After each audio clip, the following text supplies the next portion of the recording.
여러분 안녕하십니까? 저는 한서대학교 사회복지학과에 있는 한정란이라고 합니다. 교수 오늘 들리십니까? 여러분들과 함께 공부할 네. 네, 내용은 중년 들립니다. 네. 죽음 이해에 관한 내용입니다. 목차는 중년기에 대해서 그리고 중년기의 특징, 발달 과업, 그리고 죽음 인식과 중년을 대상으로 우리가 죽음 이해 교육을 할 때 어떤 것들에 신경을 써야 하는지에 대해서 알아보도록 하겠습니다. 학습 목표는 중년기의 특징과 발달 과업을 이해하고 중년기의 죽음에 대한 인식을 이해하고 또 중년기 학습자에게 적합한 죽음 이해 교육의 방법을 이해하고 그것을 교육에 활용하는 것입니다. 자, 그럼 시작해 보도록 하겠습니다. 먼저 중년기라고 하는 것은 어떤 시기일까요? 중년은 말 그대로 생애 가운데 있는 시기입니다. 영어로는 midlife라고 이야기하고요. 인간의 발달 단계상 딱 중간 지점에 해당하는 그 지점이라고 할 수 있겠습니다. 보통 성인기와 노년기의 중간 단계를 얘기하고 연령적으로는 뭐 학자마다 또 시대에 따라서 조금씩 차이가 있기는 하지만 대개는 40대에서 60대까지를 중년으로 많이 이야기합니다. 인간의 전 생애 중에서 이 중년기는 최고 절정에 이르는 시기라고도 할 수 있습니다. 또 성인기에서 노년기로 넘어가는 그 중간적인 교량적인 시기라고 할 수 있겠죠. 또 인구 통계학적으로는 중위 연령이라고 하는 용어를 많이 사용하는데 중위 연령이라고 하는 것은 그 사회의 모든 인구를 가장 어린 인구부터 가장 나이가 많은 인구까지 차례로 줄을 세웠을 때 딱 중간에 오는 사람의 연령을 중위 연령이라고 이야기합니다. 2020 중위 연령은 여기 보시다시피 43.7세 정도지만 이제 2070년이 되면 60세가 넘어갈 것으로 예상이 됩니다. 아마 그때쯤 되면은 중년은 60대 이상이라고도 얘기할 수 있겠죠. 자, 그러면 중년기의 특징을 조금 더 자세히 살펴보도록 하겠습니다. 우선 신체적인 특징입니다. 중년기는 이제 노화가 시작되는, 사실 시작은 성인기 이후부터 시작된다고 할 수 있지만 어떤 생물학적인 성장이 다 끝난 이후부터 본격적인 노화는 시작이 되지만 이 노화가 뚜렷하게 우리에게 감지되는 시기는 중년기 이후라고 할 수 있습니다. 그래서 성인기부터 시작된 노화가 중년기에 이르러서 뚜렷하게 감지되기 시작합니다. 신체적인 변화를 통해서 스스로 늙어가고 있다라는 것을 처음으로 깨닫기 시작하는 것 또한 이 중년기입니다. 중년기의 가장 두드러진 신체적 특징은 갱년기라고 할 수 있습니다. 중년기의 신체적 노화 중 가장 두드러진 현상은 갱년기입니다. 노화에 따라서 생식 기능이 저하되고 성호르몬의 분비가 줄어들면서 신체적으로나 정신적으로 급격한 변화를 겪게 되는 시기가 바로 갱년기입니다. 대부분은 40대 초반에서 60대 초중반 사이에 갱년기 증상이 나타나고 증상이 한 번만 나타나고 끝나는 것이 아니라 5년에서 8년 정도 지속되기도 하고 또 반복적으로 나타나기도 합니다.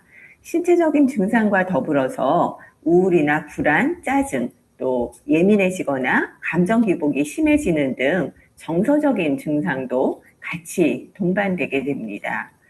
우리가 재미있는 동영상을 보면서 도파민이 분출한다, 뭐 이런 표현을 많이 하는데 그 도파민이나 세로토닌과 같은 호르몬이 급감하면서 어떤 즐거움을 느끼는 정도가 굉장히 줄어들게 됩니다. 그러다 보니 매사 기쁜 일이 없고 뭐 특별히 행복할 일이 없어서 일생 중에 가장 평균적인 행복도가 떨어지는 시기 역시 중년기입니다. 이런 신체적인 노화로 간경화, 또 당뇨병, 뇌졸중, 뇌경색, 심근경색, 협심증과 같은 여러 가지 질병 발병률도 높아지는 것이 바로 갱년기입니다. 갱년기는 급격한 노화가 진행되면서 굉장히 확 늙었다라는 느낌을 많이 받게 되고요. 그러다 보니까 얼굴색이 어두워지고 주름이나 검버섯이 많이 생기고 피부의 노화가 급격히 진행되는 시기이기도 합니다. 또 수면의 질도 많이 떨어져서 수면을 충분히 취하지 못하다 보니까 피로감을 많이 느끼기도 하고, 그런데 오히려 이 갱년기가 끝나고 본격적인 노년기가 시작되면 그 갱년기 동안 줄어든 성호르몬에 어느 정도 적응이 되기 때문에 오히려 더 몸 상태가 회복되고 더 활기차지는 그러한 증상도 겪게 됩니다. 갱년기는 여성과 남성 공통적으로 모두 다 경험을 하는데 그중에서 특히 여성의 갱년기가 더 두드러집니다. 우리가 여성의 갱년기를 폐경기 혹은 월경이 모두 끝났다라고 해서 완경기라고도 표현을 하고요. 여러 가지 그 월경 주기의 변화라든가 어떤 그 감정의 기복 또 생리적인 현상 같은 다양한 것들이 나타나게 됩니다. 여성의 갱년기는 난소가 노화되면서 배란과 여성 호르몬의 생산이 더 이상 이루어지지 않음으로써 월경이 완전히 끝나는 현상을 일컫는 말인데요. 일반적으로는 40세 이상에서 특별한 원인이 없는데도 1년 이상 월경이 없다라고 할 때 보통 완경이 됐다라고 진단을 내리게 됩니다. 여성 호르몬이 줄어들면서 호르몬의 균형이 깨지기 때문에 다양한 신체적, 정신적 증상들이 나타나게 됩니다. 대표적인 신체 증상으로는 열이 상체를 중심으로 해서 열이 훅 올라오는 상열감, 또 그 볼이 빨갛게 달아오르는 안면 홍조, 그리고 심장 박동이 빨라지는 빈맥과 같은 증상들이 있고 또 덜어는 땀이 굉장히 많아지는 다한증을 느끼기도 합니다. 정신적으로나 정서적인 여러 가지 증상들도 나타나는데 피로감이나 불안감, 짜증, 우울감, 심한 감정 기복, 건망증 같은 것들이 주로 나타납니다. 그리고 갱년기가 되면서 가장 괴로워하는 것 중에 하나가 바로 불면증인데요. 수면의 질이 굉장히 떨어지고 또 잠자는 동안에 과도하게 땀을 흘리는 그러한 증상들도 나타나서 여러 가지 수면 장애를 겪게 됩니다. 조금 더 자세히 한 가지씩 살펴보면 일단 월경 주기의 변화, 월경 출혈량이 갑자기 줄어든다든지 갑자기 너무 많아진다든지 또 기간이 주기가 짧아진다든지 주기가 아주 길어진다든지 이런 여러 가지 불규칙적인 현상들이 나타나다가 결국에는 월경이 완전히 중단되게 되고요. 또 안면 홍조도 많은 그 폐경기 여성들이 호소하는 어려움 중에 하나인데 여성 중에 이 폐경기에 이른 여성 중에 한 70% 정도가 안면 홍조 증상을 경험한다고 합니다. 좀 개인차가 있기는 한데 일반적으로는 한 1, 2년 정도 이것이 이제 계속되다가 사라지게 되고요. 특히나 상열감이 느껴지면서 한겨울인데도 부채를 꼭 옆에 끼고 살아야 하는 그러한 어려움도 있습니다. 또 얼굴이나 목이 붉게 다가오기도 하고 붉은 반점이 생기기도 하고요. 또 등이나 팔에 이러한 반점이 가슴에도 생기기도 합니다. 또 땀을 많이 흘려서 주위에서 좀 보기에 민망한 그러한 모습을 연출하기도 하고요. 이런 이제 안면 홍조도 굉장히 어려움이지만 세 번째로 또 우리 이 폐경기에 이른 여성들의 증상 중에 하나가 바로 생식기 위축입니다.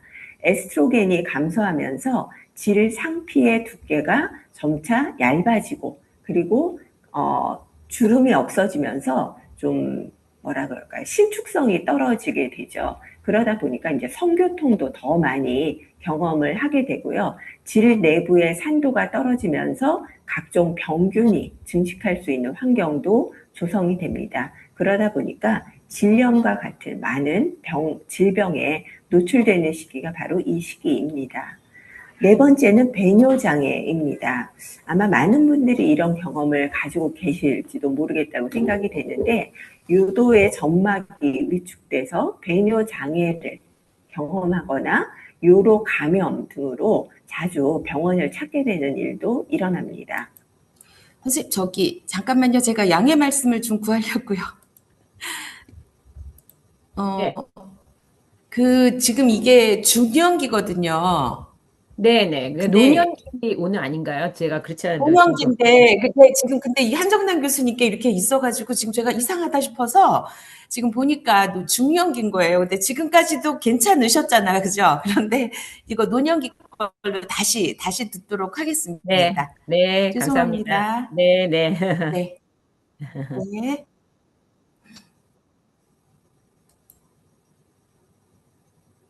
잠깐만요. 아이고.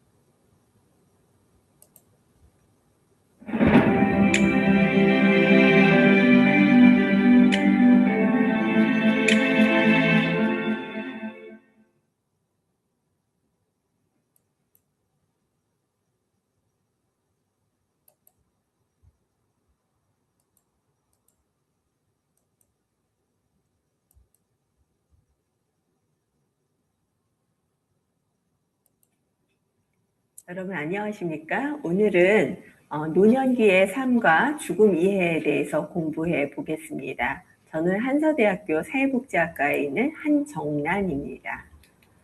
오늘 공부할 내용은 노년기란 또 노년기의 특징 그리고 발달 과업, 노년기의 죽음 인식과 노년 대상의 죽음 이해 교육을 살펴보겠습니다.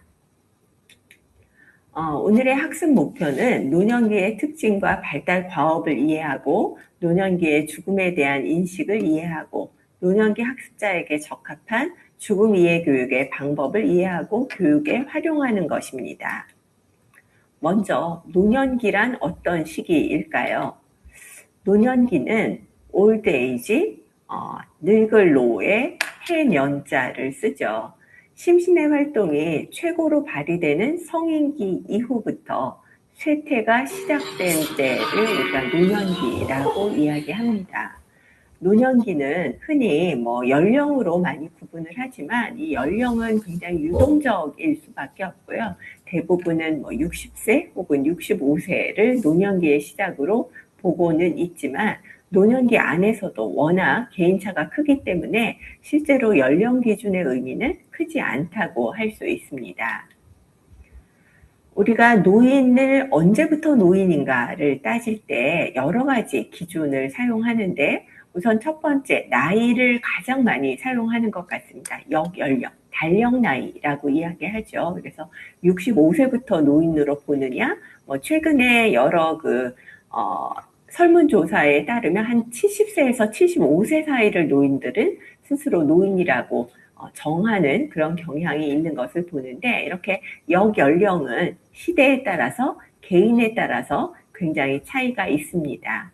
두 번째로는 신체적 노화 정도로 노인을 기준하기도 합니다. 얼마나 늙었는가, 얼마나 신체적으로 쇠약한가.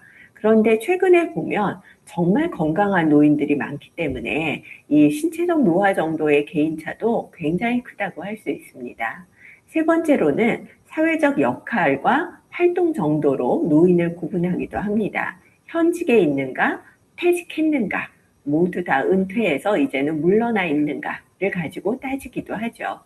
네 번째로 조부모 역할로 노인을 많이 규정하기도 합니다. 실제로 할머니, 할아버지라고 하는 노인을 부르는 호칭은 우리가 손자녀가 생겼을 때 처음 듣게 되죠. 그런 면에서 조부모 역할을 또 사용하기도 합니다. 그런데 최근처럼 만혼이 많고 또 비혼주의자가 많고 결혼을 하더라도 아이를 안 낳는 이런 사회적 분위기에서는 이 조부모 역할이라는 기준을 잘 사용할 수 있을까 조금 의문이 들기도 합니다. 그러다 보니 많은 학자들이 이런 객관적인 노인의 기준 이외에 더 중요한 것이 바로 노성자각, 스스로 내가 노인이라고 얼마나 인정하는가라고 하는 이 노성자각을 강조하기도 합니다. 다음 그러면 노년기의 특징은 어떤 것들이 있을까요? 우선 신체적 특징을 살펴보겠습니다. 노화를 우리가 처음으로 느끼기 시작하는 것은 바로 외모로부터 옵니다. 그 중에서도 피부에서 가장 먼저 노화를 감지하기 시작하죠. 가장 먼저 눈에 띄는 노화가 피부의 노화이고, 피부는 탄력이 떨어지고 피하 지방이 줄어들면서 주름이 많이 생기고 또 윤곽이 아래로 처지면서 윤곽이 변화하는 등의 그러한 변화가 나타나게 됩니다. 두 번째는 치아인데, 치아가 빠지면 여러 가지 이제 영향을 미치게 됩니다. 입 주변에 주름도 늘어나게 되고요. 또 얼굴 윤곽도 이 틀 자체가 없어지기 때문에 윤곽이 변화하게 됩니다. 뿐만 아니라 1차적으로 우리가 음식물을 섭취해서 이가 그 음식물을 잘게 부숴주는 저작작용을 해야 하는데, 그 저작작용의 효율이 떨어지기 때문에 소화 흡수를 방해하는 그러한 영향도 미치게 됩니다. 다음은 근육인데, 근육은 중년기부터 서서히 감소하기 시작합니다. 그리고 노년에 오면 근육의 양과 강도가 빠르게 감소해서 근육이 줄어들 뿐만 아니라, 이런 근육이 줄어들면은 기초 대사율이 떨어지게 됩니다. 그래서 예전과 똑같이 내가 1500칼로리를 섭취했다고 하더라도 젊었을 때는 그 중에 1400칼로리가 에너지로 쓰이고 기초 대사량으로 쓰이고 100칼로리 정도가 남았던 반면에, 이제 노인이 되면 1500칼로리를 섭취하는데 그 중에 900칼로리밖에 기초 대사율로 쓰이지 않는 거죠. 그럼 이제 남은 600칼로리가 고스란히 나이살로 남게 되는 그러한 변화가 일어나게 됩니다. 다음은 채모인데, 중년기부터 서서히 탈모가 시작돼서 노년이 되면 이제 본격적인 탈모가 진행이 됩니다. 또 멜라닌 색소가 감소되면서 흰머리로 이제 모색이 하얗게 변화하게 되는 거죠. 그리고 골격도 척추와 척추 사이에 디스크라고 하는 연골 조직이 오래 사용한 그 결과로 얇아지고 또 튀어나오기도 해서 디스크에 걸린다거나 아니면 골밀도가 감소하는 등의 변화가 일어나게 되고, 그렇게 되면 척추가 휘거나, 요즘 뭐 꼬부랑 할머니, 할아버지 같은 이렇게 척추가 휜 노인들은 많이 우리가 발견할 수 없지만 척추 사이에 골 밀도가 줄어들고 연골 조직이 소실되면서 키가 줄어드는 그러한 변화를 나타내고요. 평균적으로 한 1에서 3cm 정도 나이가 들면서 키가 줄어든다고 봅니다. 다음 두 번째는 기능의 변화인데, 대사 기능은 아까 말씀드렸듯이 기초 대사율이 감소하면서 나이살이 늘어나게 되고요. 또 인슐린 분비가 저하돼서 포도당에 대한 내성이 감소합니다. 그러면서 당뇨로 진행되기도 하고, 지방 대사가 변하면서 동맥경화나 고지혈의 위험도 증가하게 됩니다. 다음은 호흡 기능인데, 호흡은 우리가 숨을 들이마시고 내뱉는 이 작용이 바로 호흡이죠. 그런데 들이마시는 거는 별로 변화가 없지만 내뱉을 때 충분한 모든 그 들어왔던 호흡이 나가지 않음으로써 잔류 호흡이 증가하게 됩니다. 그러면 폐의 용적은 일정하기 때문에 그 안에 들어왔던 공기가 여전히 머물게 되면서 폐활량이 감소하는 결과를 초래하게 되죠. 순환 기능은 혈액순환이 둔화되면서 심장박동이 불규칙해지고 느려지고, 또 혈관벽이 지방층이 쌓이면서 점차 두꺼워져서 뇌출혈이나 동맥경화의 위험도 높아지게 됩니다. 소화 기능은 정말 여러 가지 측면에서 영향을 받게 됐는데, 일단 치아가 소실돼서 1차 소화가 힘들어지고, 위에 근육 작용이 연동 운동이 약화되면서 2차 소화가 힘들어지고, 또 이것이 장으로 내려갔을 때 충분하게 장이 활동성을 갖지 못함으로써 3차 소화까지 영향을 미치게 됩니다. 그래서 여러 가지 소화 능력 장애와 같은, 또 그로 인한 2차적인 변비나 복부 팽만감, 빈혈과 같은 그러한 질환을 일으키기도 합니다. 마지막으로 배설 기능인데, 신장 크기가 감소하고 또 사구체, 신장에서 이 이 잔여물을, 노폐물을 걸러주는 사구체의 기능이 약화되면서 여러 가지 그 신장과 관련된 질환들이 늘어나게 됩니다. 그래서 신장 기능이 약화되면 극단적으로는 이제 혈액 투석을 받아야 되는 지경에 이르기도 하고요. 또 요도도 약화되고 방광의 용적이 줄어들면서 소변이 정체되거나 방광염에 걸리거나 빈뇨, 야뇨, 하룻밤에도 잠자면서 몇 번씩 화장실을 찾게 되는 그러한 증상으로까지 번질 수 있습니다. 다음 세 번째는 감각의 노화입니다. 우리에게는 시청, 미촉, 후각 이렇게 5가지 감각이 있는데 나이가 들면서 이 5개 감각이 모두 노화를 겪게 됩니다. 그 중에서 가장 먼저 오는 감각의 노화는 시각입니다. 시각은 대표적으로 이제 노안이라고 해서 가까이 있는 사물이 제대로 상을 정확하게 맺히지 못하게 함으로써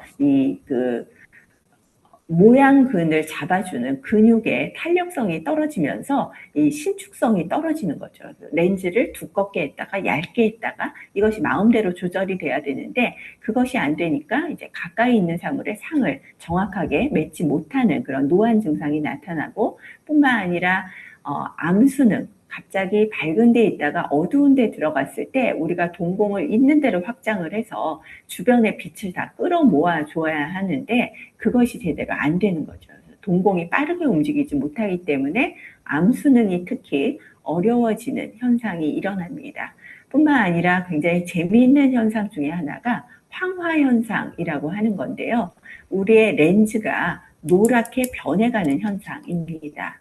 그렇게 되면 그냥 노랗게 변해서 혼탁해지는 것뿐만이 아니라 빨간색이 좋아지는 그런 심리적인 것으로까지 번질 수 있습니다. 우리가 흔히 노인이 되면 빨간색이 좋아진다라고 해서 그것이 마치 젊어지고 싶은 어떤 동기에서 발현되는 심리적인 현상으로 생각하기 쉬운데 실은 그것은 황화라고 하는 옐로잉이라고 하는 생리적인 현상의 결과라고 할 수 있습니다. 노란색 선글라스를 끼고 바깥 세상을 보면 빨간색, 분홍색, 주황색, 노란색 같은 것들은 훨씬 더 선명하게 보이는 반면에 푸른색, 하늘색, 파란색, 초록색, 보라색 같은 것들은 굉장히 탁하게 보이거든요. 그래서 내가 원래는 굉장히 파란색을 좋아했던 사람인데 어느 날 옷을 사러 옷가게에 갔는데 너무 예쁜 옷이 있어서 집어옵니다. 그런데 그게 빨간색 자켓인 거죠. 이게 바로 이제 노화의 증상입니다. 두 번째는 청각의 변화인데 50대 이후부터 서서히 청력도 감퇴되게 됩니다. 이 청력의 감퇴는 개인차가 좀 심하게 나타나는데 특히 이제 시작될 때 저음보다는 고음부터 시작이 됩니다. 그래서 남성의 목소리보다 여성의 목소리를 잘 못 알아듣는 경우가 있고요. 또 여성보다 남성이 이 청력의 노화가 더 빨리 시작이 됩니다. 그 이유는 유전적인 차이라기보다는 여성들은 대개 가정에서 조용한 환경에서 일하는 반면에 남성들은 밖에서 시끄러운 환경에 많이 노출되기 때문이라고 해석하고 있습니다. 그리고 오른쪽 귀보다는 왼쪽 귀부터 보통 청력의 노화가 시작이 됩니다. 그래서 일반적으로 어르신들과 대화를 나눌 때는 오른쪽 귀에 대고 말씀을 하시면 조금 더 잘 들을 수가 있고요. 그리고 대개 청력의 노화는 자음부터 시작이 되고 자음 중에서도 파열음, 크츠, 푸트, 흐 같은 이런 이제 파열음부터 노화가 시작이 됩니다. 그다음에 세 번째 미각의 노화는 미각의 그 맛을 느끼는 돌기가 있습니다. 우리가 흔히 혓바늘이라고 하는 돌기가 온 혀에 있는데 이것이 이제 오래 사용하면서 계속 깎여 나가게 되는 거죠. 그러면서 맛의 민감도가 떨어지는 경향이 있습니다. 그래서 할머니 손맛이 변했다, 할머니의 찌개가 예전 같지 않다라는 것은 이미 이제 맛의 민감도가 그만큼 떨어져서라고 할 수 있습니다. 다음은 후각의 쇠퇴인데 후각 역시 코 속에 있는 그 후각 돌기가 점차 감소하면서 후각의 예민성이 떨어지게 되는 거죠. 그런데 이렇게 이제 자연스럽게 후각이 쇠퇴한다라는 것은 괜찮지만 후각의 쇠퇴는 조금 주의해서 봐야 할 필요가 있습니다. 왜냐하면 초기 혈관성 치매의 증상이 후각 둔화서부터 시작되기 때문입니다. 그래서 주변에 연세 드셨는데 좀 후각이 마비되신 것 같다라고 하면 그냥 후각이 쇠퇴됐다라고만 두고 볼 것이 아니라 반드시 치매 검사를 같이 해보시는 게 좋은 방법입니다. 마지막으로 촉각은 이제 피촉각의 그 감각이 굉장히 무뎌지고요. 이것은 몸 중앙에서부터 멀어질수록 말초서부터 감각이 무뎌지는 그러한 변화가 일어납니다. 마지막으로 신체적 특징 중에 수면의 변화도 굉장히 큰데 수면은 양상이 변화하는 변화가 큽니다. 그러니까 수면 양이 변화한다기보다는 초저녁 잠은 늘고 아침잠은 줄어드는 수면 패턴의 변화로 나타나고요. 특히나 우리의 수면에는 두 가지 종류의 수면이 있습니다. 렘 수면이라고 하는 것과 비렘 수면이라는 것이 있는데 렘 수면은 말 그대로 Rapid Eye Movement, 눈이 빠르게 움직이는 구간을 우리가 렘 수면 구간이라고 이야기하는데요. 이 시간 동안 우리는 뇌에서 여러 가지 시각 자극들을 만들어내면서 꿈을 꾸게 됩니다. 그런데 우리가 잠을 자면서 하룻밤에 한 4번 내지 5번 얕은 잠에서 깊은 잠으로 사이클을 반복하는데 그 사이에 반드시 이 렘 수면을 거쳐야만 푹 쉬고 자고 일어났다는 숙면감을 느끼게 되거든요. 그런데 나이가 들수록 이 렘 수면이 점차 사라지게 됩니다. 그러다 보니 똑같은 시간을 잤지만 연세 드신 분들은 잤는데 잔 것 같지 않고 늘 피곤하고 그런 것들을 많이 느끼게 되는 것이죠. 다음 두 번째는 인지적 특성입니다. 지식이나 지능이나 그 학습 능력 면에서는 사실은 크게 변화가 없습니다. 나이가 든다고 해도 지능이 뚝 떨어진다거나 학습 능력이 없어지는 것은 아닌 것으로 밝혀지고 있습니다. 오히려 경험이 많이 쌓이면서 지능의 부분 중에서도 어떤 부분은 더 증가할 수 있습니다. 그래서 우리가 결정화된 지능, 결정성 지능이라고 이야기하는데 이 그래프에서 보시는 것처럼 유동성 지능은 타고난 어떤 생내적인 지능의 부분이어서 나이가 들수록 성장할수록 점점 더 좋아지다가 성인기 이후부터 신체적인 노화가 시작되면서 줄어드는 부분이 되겠습니다. 반면에 결정화된 지능은 학습을 통해서 경험을 통해서 얻어지는 지식과 정보로 쌓이는 지능이기 때문에 나이가 들고 경험이 늘어날수록 더 올라가는 부분이 있습니다. 또 학습의 능력도 사실상 학습 능력이 없어지는 게 아니라 속도와 방법이 좀 달라진다라고 이해하는 것이 더 타당합니다. 그래서 조금 더 느리고 학습의 속도가 못하는 건 아니지만 젊었을 때보다 빠르지 않다. 그리고 자기 방식대로 자기 페이스에 맞춰서 좀 더 느리게 간다라고 이해할 수 있습니다. 두 번째 인지적 특징은 기억력입니다. 아마 가장 많은 분들이 좀 관심을 가지실 만한 부분이기도 한데요. 기억이라고 해서 모든 기억이 감퇴되는 것은 아닙니다. 나이가 들어도 어떤 기억은 좀 더 많이 감퇴되는 반면에 어떤 기억은 좀 덜 감퇴되는 부분이 있는데 과거의 기억은 굉장히 잘 보존이 됩니다. 이미 장기 기억 속에 아주 깊숙이 잘 보관되어 있기 때문이죠. 반면에 최근 기억은 너무 많은 것들이 이미 들어가 있다 보니까 이 최근 기억이 들어올 자리가 공간이 비좁아지는 거죠. 그래서 순행 간섭에 의해서 최근 기억의 쇠퇴가 더 잘 일어납니다. 또 기계적인 기억, 가장 대표적인 것이 뭔가 하면 여러분들 조선시대 왕조 그 왕의 이름 태정태세문단세 하고 외우셨던 거 혹은 구구단 아주 자동적으로 우리 나오죠. 노래에 맞춰서 그런 것들이 바로 기계적 기억입니다. 거기에 반해서 논리적인 기억. A가 B니까 B가 어떻게 되고 이런 이제 어떤 내 머리를 더 많이 써야 하는 기억은 굉장히 뇌의 에너지를 많이 사용해야 하기 때문에 나이가 들수록 더 많은 지장을 받게 됩니다. 또 우리 기억 중에는 몸으로 익힌 기억, 비진술 기억, 자전거 타기, 수영하기, 스케이트 타기 이런 비진술 기억이 있는가 하면 언제 어디서 누가 어떻게 무엇을 왜 했는가에 대한 스토리가 있는 진술 기억이 있습니다. 그런데 몸으로 익힌 기억은 그냥 자동 반사적으로 나오게 돼 있는 기억인 반면에 일화 기억과 같은 언제 어디서 이거는 다 그 모든 육하 원칙을 다 꽤 맞춰야 되는 기억이죠. 그래서 좀 더 어려움을 겪게 됩니다.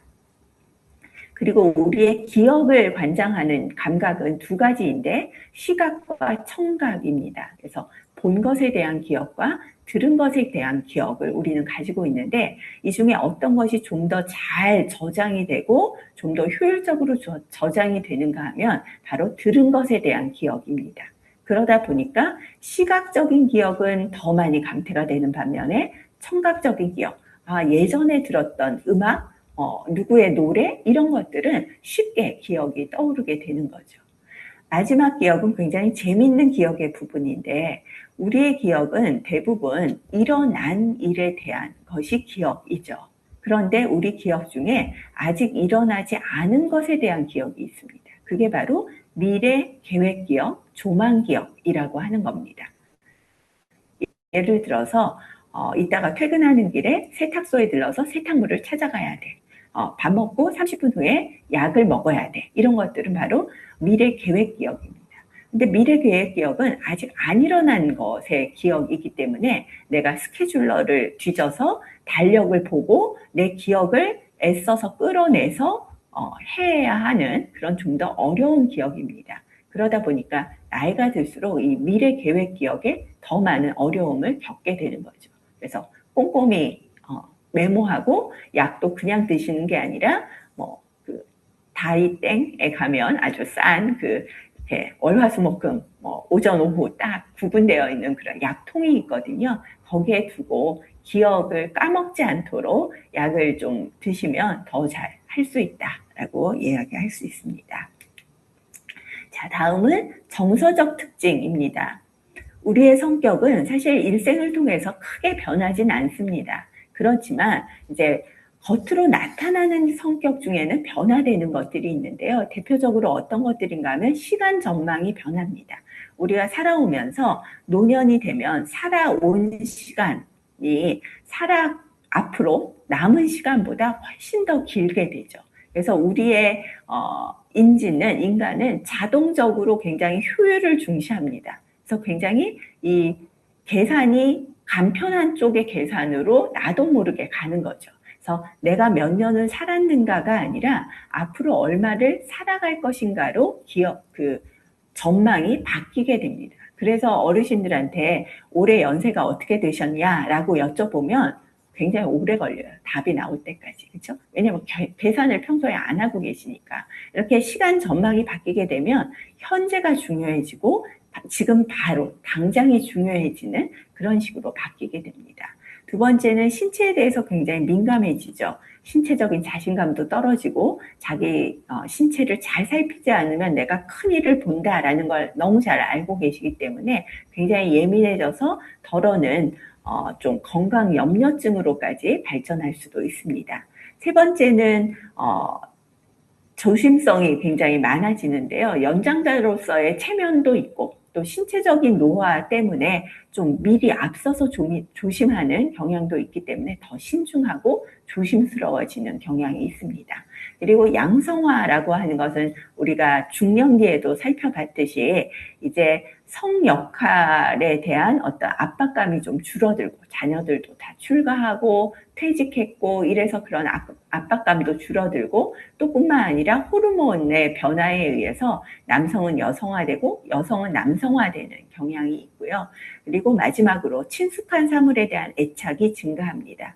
사람의 관계는 시간이 지나면 어쩔 수 없이 나의 의지와 상관없이 끊어지는 경우가 많죠. 배우자가 사망하고 부모님이 돌아가시고 그렇게 되지만 물건은 내가 버리지 않는 한 내 곁을 절대 떠나지 않습니다. 그러다 보니까 오래 썼던 내 물건에 대한 애착이 더 강해지는 경향이 있습니다.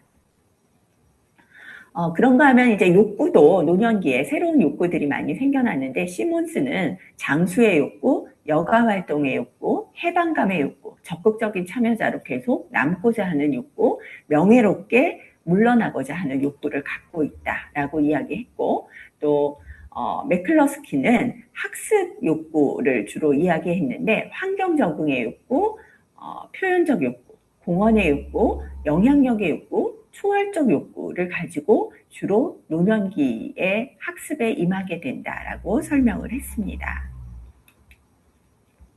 다음은 사회적 특징인데요. 노년기는 퇴직이나 자녀의 결혼, 배우자 사망 등으로 인해서 인간관계에서 더 큰 변화를 겪는 시기입니다. 부부관계는 노년기 관계 중에 가장 중요한 관계인데 자녀의 독립이나 은퇴로 사회관계가 좁아지면서 이제 부부관계가 더 중요하게 등장하는 거죠. 그래서 오랜 결혼 생활에 의해서 신뢰를 바탕으로 한 동반자적 관계로 발전하는 경향이 있고요. 자녀와의 관계는 우리가 중년기 때 이제 노부모와의 관계에서 잠깐 이야기했듯이 부모가 자녀에게 주로 이제 지원을 받는 관계로 변하게 된다. 또 손자녀와의 관계는 이제 이 노년기가 되면서 새롭게 생겨나는 관계이고요. 이 조부모 손자녀 관계는 부모와 이 조부모 관계에 영향을 많이 받습니다. 그래서 내가 아들, 며느리 혹은 딸 사위와 얼마나 관계가 좋으냐에 따라서 손자녀의 관계도 그에 비례해서 좋아질 수 있습니다. 마지막으로 친구 관계는 이해 득실보다는 정서적인 공감과 즐거움의 목적을 둔 관계이고요. 나이가 들면서 주로 이제 마음에 들지 않았던 친구들과는 의절을 하는 경우가 굉장히 많습니다. 내가 살 날이 얼마나 있다고 뭐 보기 싫은 친구를 이렇게까지 내가 참으면서 볼 필요가 있나? 라고 하는 동기에서 시작이 되고 이게 바로 사회 정서적 선택 이론이라고 하는 겁니다. 그래서 남은 시간이 많지 않기 때문에 긍정적 정서를 주는 관계만 더 유지하려고 하는 그런 경향 때문에 나타나는 그러한 특성입니다.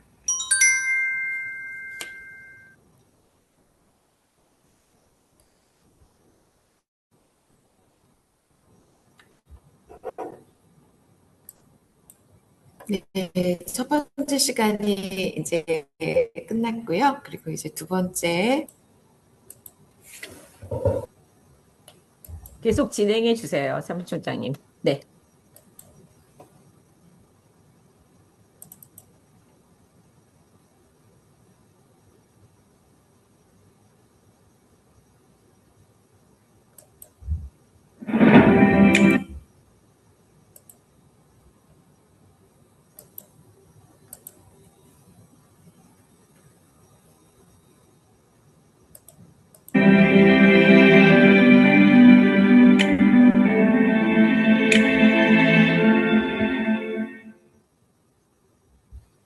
자, 다음 세 번째는 노년기 발달 과업에 대해서 살펴보겠습니다.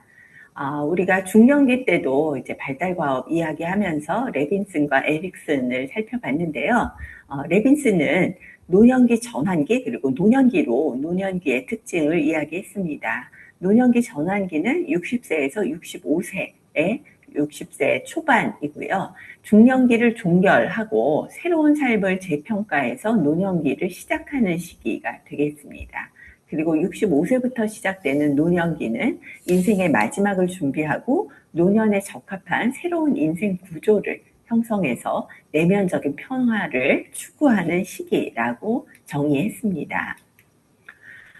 에릭슨의 경우는 8단계의 전체 인생 중에 마지막 단계가 바로 노년기입니다. 이 노년기의 위기는 자아통합대 절망입니다.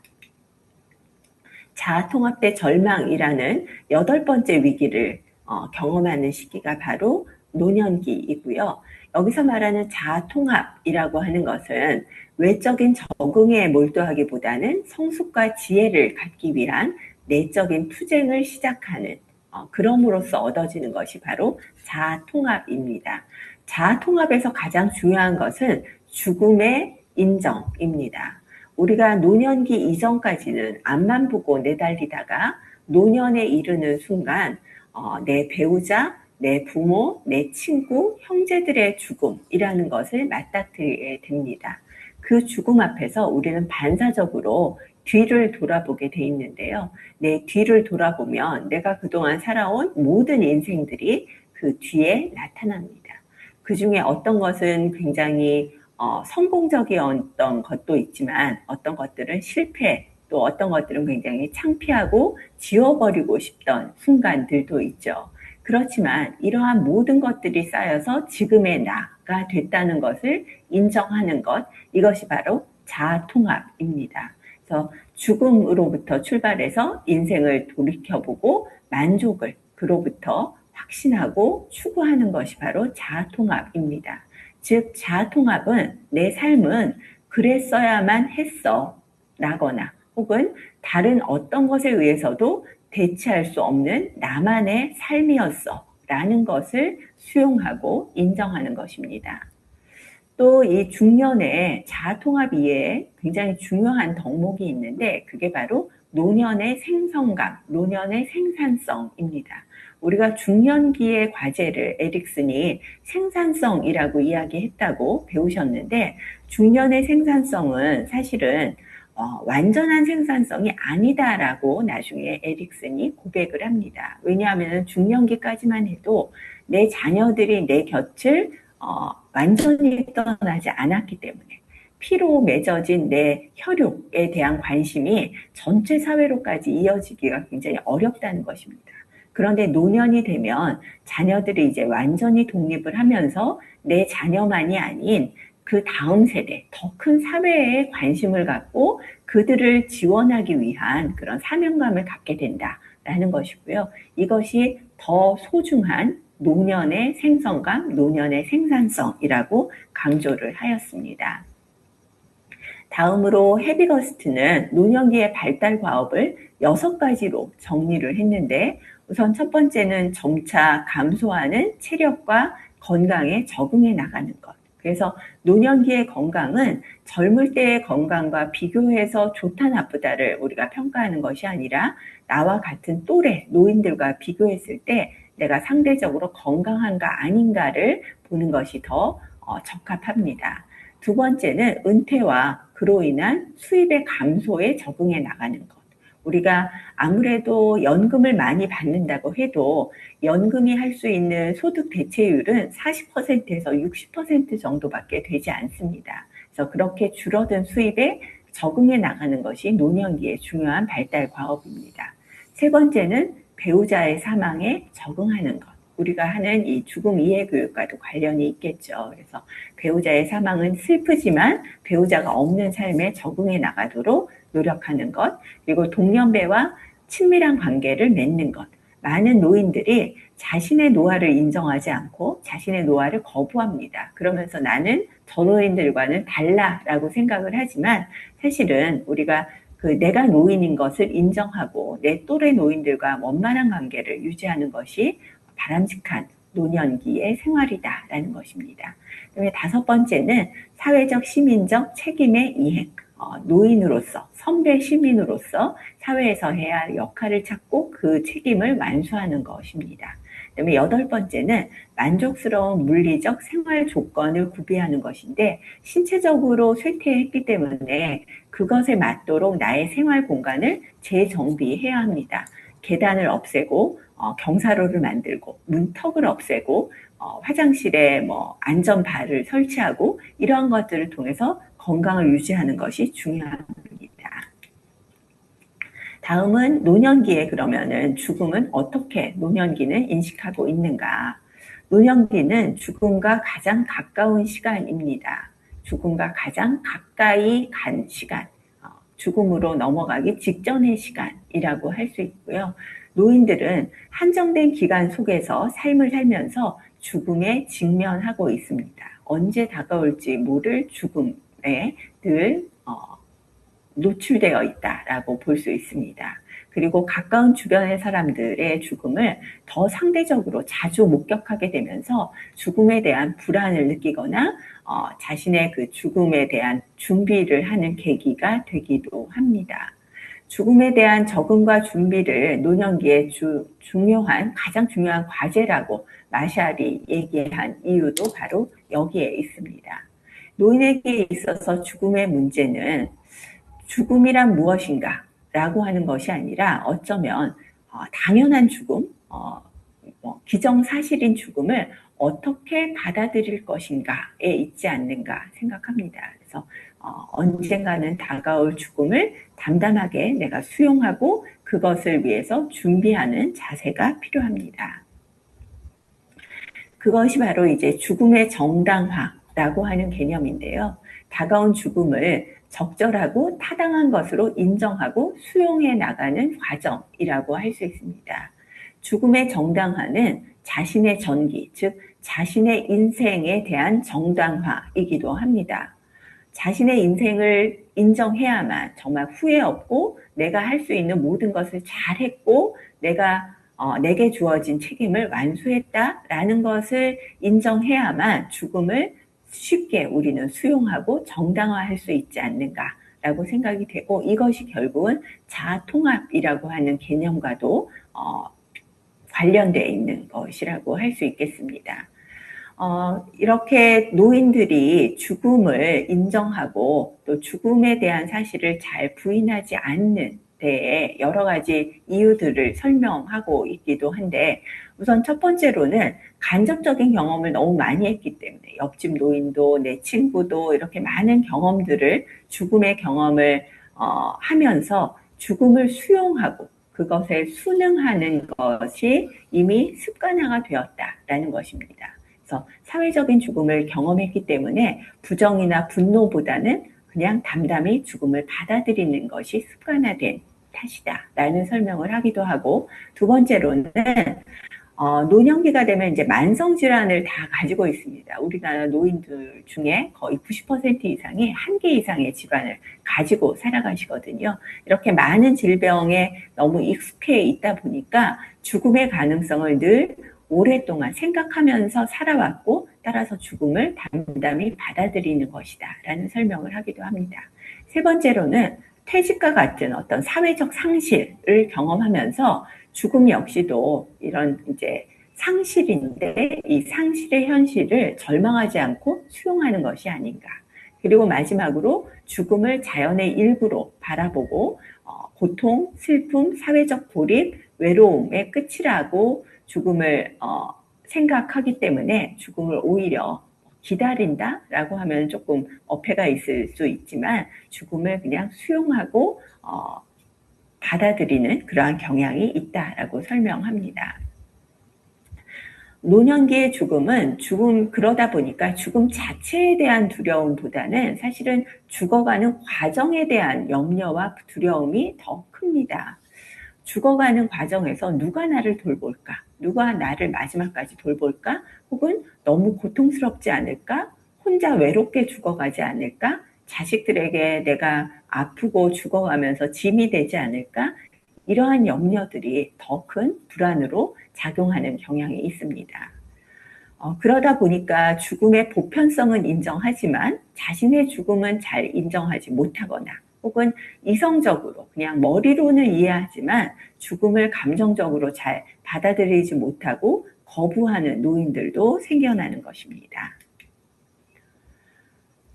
한 연구에 의하면 노인들이 생각하는 좋은 죽음, 노인들은 죽음을 수용한다, 긍정적으로 바라본다, 그런데 어떻게 죽는 게 그런 가장 바람직한 죽음이라고 생각하는가, 거기에 대해서 한 연구에 따르면 8가지의 좋은 죽음이 있다고 합니다. 첫 번째는 적절한 수명, 즉 내 명대로 오래 살다가 죽는 것. 여러분들은 몇 세까지 살기를 원하시나요? 요즘은 이제 100세 시대여서 끔찍하지만, 말만 해도 끔찍하지만 100세까지 최빈 사망 연령을 생각하면 최근에 이제 가장 많이 죽는 연령은 91세 정도거든요. 그래서 누구나 한 90 정도까지는 천수를 누리다 죽었다라고 인정할 수 있지 않을까. 두 번째는 중병 없이 살다 죽는 것. 그냥 너무 아프지 말고, 특히 이제 치매 같은 거 걸리지 말고 죽었으면 좋겠다, 이런 생각들을 많이 하시고요. 또 자손이나 배우자보다 먼저 죽는 거. 자식을 앞세운 죽음이 가장 불행한 죽음이라고 이야기하잖아요. 그다음에 네 번째는 자식들에게 폐를 끼치지 않고 죽는 거. 그래서 9988, 234 그냥 99세까지 팔팔하게 살다가 한 2, 3일 앓다가 갔으면 좋겠다. 이런 생각들을 많이 하시는 것 같고, 가족들이 다 있는 앞에서 죽는 거. 그래서 이제 해외에 자녀들이 있으면 빨리 급하게 불러들여서 얼굴 한번 보고 죽었으면 좋겠다. 이런 소원들도 많이 얘기하시죠. 그리고 자손들이 다 잘 사는 거를 보고 죽는 거. 네가 잘 되는 걸 봐야만 눈을 편히 감을 텐데, 뭐 이런 이제 말씀들도 하시고요. 그다음에 수면상, 그냥 자다가 그냥 자는 듯이 죽었으면 좋겠다. 이런 말씀들도 하시고, 무통사, 고통 없이 죽었으면 좋겠다. 이런 이제 바람들을 많이 이야기하고 있었습니다. 자, 그러면 이제 마지막으로 노년기의 학습자를 대상으로 노인 죽음 이해 교육은 어떻게 해야 하는가? 노년기 학습자의 큰 특징 중에 하나는 개인차입니다. 노인들은 같은 노인이지만 그 안에서 엄청난 그 연령의 차이가 있을 뿐만 아니라, 연령의 차이뿐만이 아니라 그동안 살아온 삶의 기간만큼 경험의 차이, 학습의 차이, 환경의 차이, 습관의 차이, 이런 것들이 합쳐져서 굉장히 큰 개인차가 있습니다. 따라서 노인들이라고 같은 노인이라고 생각하고, 다 같은 노인이라고 생각하고 어디에 초점을 맞추고 교육을 하기가 굉장히 어렵다는 뜻이기도 하죠. 그래서 교육 수준도 다르고 경험도 다르고 생활 양식도 다르기 때문에 이 개인차가 큰 노인 집단을 교육할 때는 가능하면 소집단 중심으로, 너무 대규모 집단보다는 좀 작은 그룹별로 교육을 하는 것이 좋고, 또 그 안에서 가능하면 좀 개별화된 학습을 유도하는 것이 더 바람직합니다. 그래서 획일적인 방법보다는, 획일적인 내용보다는 다양성이 큰 노인 집단을 고려해서 개별화 중심의 그런 교육이 중요하다. 두 번째는 과제나 내용의 유의미성입니다. 노인들은 자신이 관심 있는 것은 잘 학습이 되지만 관심이 없는 것에 대해서는 굉장히 학습하기가 어렵습니다. 이거는 뭐 어느 연령 집단이나 마찬가지겠지만, 특히 노년층의 경우는 이제 학습 능력도 좀 저하되고, 또 인지 능력이 조금 저하되기 시작하면서 이런 경향이 더 두드러집니다. 로마의 철학자 키케로가 이런 말을 했습니다. 자기의 보물을 숨겨둔 곳을 잊어버리는 노인을 본 적이 있는가. 정말 중요한 그 보물은 뭐 치매가 걸려도 안 잊어버린다는 거죠. 그러면서 그 사람에게 의미 있는 것, 중요한 것, 그 사람과 관련 있는 것을 교육할 때 더 잘 학습이 이루어질 수 있다. 그래서 자신에게 의미를 갖는 내용일 때 집중력도 더 좋아지고 또 학습 효과도 높아진다라는 것입니다. 그래서 그러기 위해서는 우리가 죽음 이해 교육을 할 때도 좀 과거의 경험이라든가 이 사람의 어떤 경력이라든가 이 사람의 지금 생활의 어떤 그 양식이라든가 이런 것들과 조금 더 관련시켜서 실용적인 내용을 교육하면은 훨씬 더 학습 효과를 높일 수 있습니다. 다음 세 번째는 과제의 친숙성입니다. 우리가 혹시 여러분들 그런 경험을 해보셨나요? 예전에 학교 다닐 때 선생님이 오늘 3일이지 13번 일어나 라고 딱 지적을 하시면 머리가 하얘지면서 도대체 선생님이 뭐를 물어볼까? 그렇게 당황하셨던 경험이 있을 겁니다. 그게 바로 정서 유발 수준, 불안 수준이 확 높아졌기 때문이거든요. 우리는 그냥 편안한 상태에서는 기억이 잘 작동되고 내 인지가 잘 돌아가다가 불안 수준이 높아지는 순간 머리가 하얗게 변하게 됩니다. 그런데 노인들의 경우는 평소에도 불안 수준이 젊은 사람보다 훨씬 높게 유지가 되어 있습니다. 그러다 보니까 조금만 자극이 가도 머리가 하얗게 아무것도 기억이 안 나는 그런 상태가 되는 거죠. 그래서 낯선 과제를 제시한다거나 뭐 경쟁을 부추긴다거나 할 경우에는 불안 수준이 높아지기 때문에 학습 효과가 또 떨어집니다. 그래서 가능하면 좀 편안한 환경, 그리고 지지적인 환경, 어떤 낯선 과제보다는 좀 친숙하고 많이 접해봤던 그러한 내용들로 교육을 구성할 필요가 있습니다. 다음은 과제의 구체성입니다. 너무 복잡한 과제, 그리고 여러 단계를 거쳐서 생각해야 되는 과제의 경우에는 처리 과정에 굉장히 시간이 오래 걸리고 복잡합니다. 이럴수록 노인들은 수행력이 떨어집니다. 그래서 가능하면 추상적이고 구체적이지 않은 교육 내용보다는 구체적이고 좀 쉬운 내용, 그리고 이렇게 노인들이 다가가기 좋은 그러한 내용들로 학습을 구성하면 좀 더 학습 효과를 높일 수 있습니다. 다음은 시간과 속도의 문제입니다. 노인들의 경우는 정서 유발 수준이 높다라고 말씀을 드렸는데, 이게 이제 시간 제한이 들어가면 정서 유발 수준은 확 높아지죠. 여러분들도 무슨 일을 하는데, 자, 이제 1분 남았어? 그 얘기를 듣는 순간 갑자기 이제 식은땀이 쭉 흐르게 됩니다. 그것처럼 시간이 엄격하게 제한될수록 또 어떤 과제를 제시하는 시간이 짧을수록 또 이것을 내가 반응해야 되는, 기억해서 기억을 인출해내서 반응해야 되는 그 시간이 짧을수록 노인들의 학습 수행은 또 떨어지게 됩니다. 따라서 가능하면 시간을 넉넉히, 그리고 너무 엄격하게 제한하지 말고 자기의 각자의 속도에 맞춰서 해 나갈 수 있도록, 즉 셀프 페이싱 할 수 있도록 하는 것이 더 바람직합니다. 특히나 유동성 지능이 저하되면서 새로운 학습 자극들을 연합하는데 더 많은 시간이 필요하고, 또 반응을 하는데도 아까 이제 노년기에는 조심성이 늘어난다라고 말씀드렸듯이 신중하고 조심성이 늘어나기 때문에 내가 알고는 있어도 그 반응을 입 밖으로 내는 데까지 시간이 굉장히 오래 필요합니다. 그래서 시간과 속도는 충분히 느리게 자기에 맞게 제시하는 것이 더 바람직합니다. 또 노인들의 경우는 다양한 감각을 활용해야 합니다. 왜냐하면은 앞서 공부했듯이 시청, 미촉, 후각 5가지 감각이 모두 노화로 인해서 감퇴되기 때문입니다. 빠르게 못 보고, 잘 못 듣고, 잘 맛을 못 느끼고, 뭐 이런 것들이 겹쳐지면서 감각이 퇴화되는 거죠.